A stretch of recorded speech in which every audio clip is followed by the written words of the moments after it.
Draga deco, čitamo priču vaskrsavanja Jairove kćeri. Isus Hristos je došao u Kapernaum, gdje su mu se svi obradovali. Pojavio se i čovjek po imenu Jair, starešina sinagogi. On se poklonio pred nogama Isusa Hrista i zamolio ga da dođe u njegov dom. Njegova kćer jedinica, 12-godišnja devojčica, bila je na samrti. Isus Hristos je pristao i pošao sa njim. Na putu do kuće susrele su ih Jairove sluge i rekle: tvoja kćer je umrla, nemoj uznemiravati učitelja. Kad je to čuo Isus Hristos je rekao Jairu: ne plaši se, samo veruj i bit će živa. Učitelj je došao u Jairov doma, tamo je svi užasnuti, svi u suzama. Isus Hristos je rekao: ne plačite, devojka nije umrla, nego ona samo spava. Niko nije poverovao njegovim riječima, pošto su svi vidjeli da je devojčica umrla. Isus Hristos je zapovjedio da svi izađu iz sobe u kojoj je ležala pokojnica. Dozvolio je da ostanu samo otac i majka umrle devojke, kao i njegovi učenici Petar, Jakov i Jovan. On je zatim uzeo pokojnicu za ruku i rekao: devojko, tebi govorim, ustani. Devojka je ustala i krenula.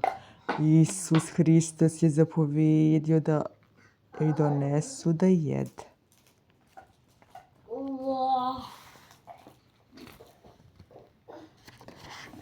Zaprepastili su se svi koji su vidjeli vaskrsavanje umrle Jairove kćeri, ali im je Gospod Isus Hristos zapovjedio da nikome o tome ne govore.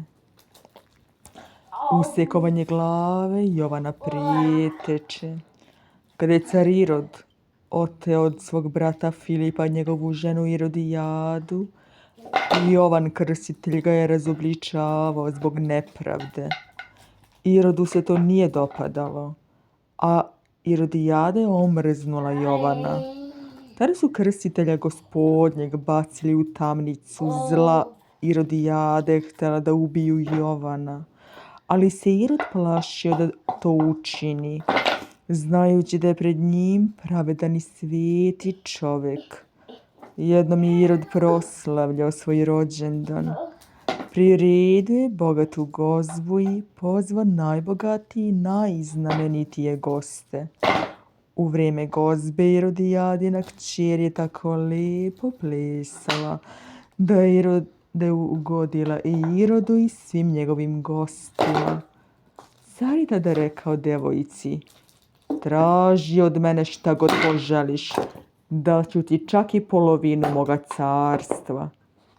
Ona je izašla da se posavjetuje sa majkom, a Irodijada joj je rekla: zatraži glavu Jovana Krstitelja.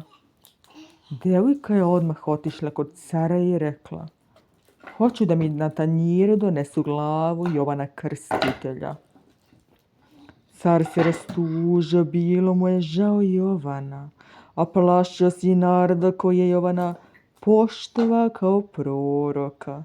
Međutim, nije želeo da se osramoti pred gostima koji su čuli njegovo obećanje.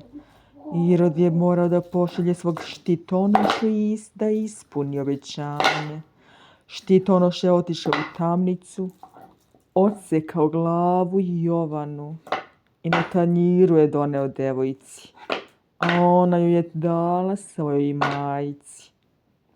Kada su doznali da im je učitelj ubijen, Jovanovi učenici su došli, uzeli tijelo i sahranili ga. Isus Hristos je silno se ražalostio kada je čuo za mučeničku smrt Jovana Krstitelja i udaljio se na pusto mjesto da se moli.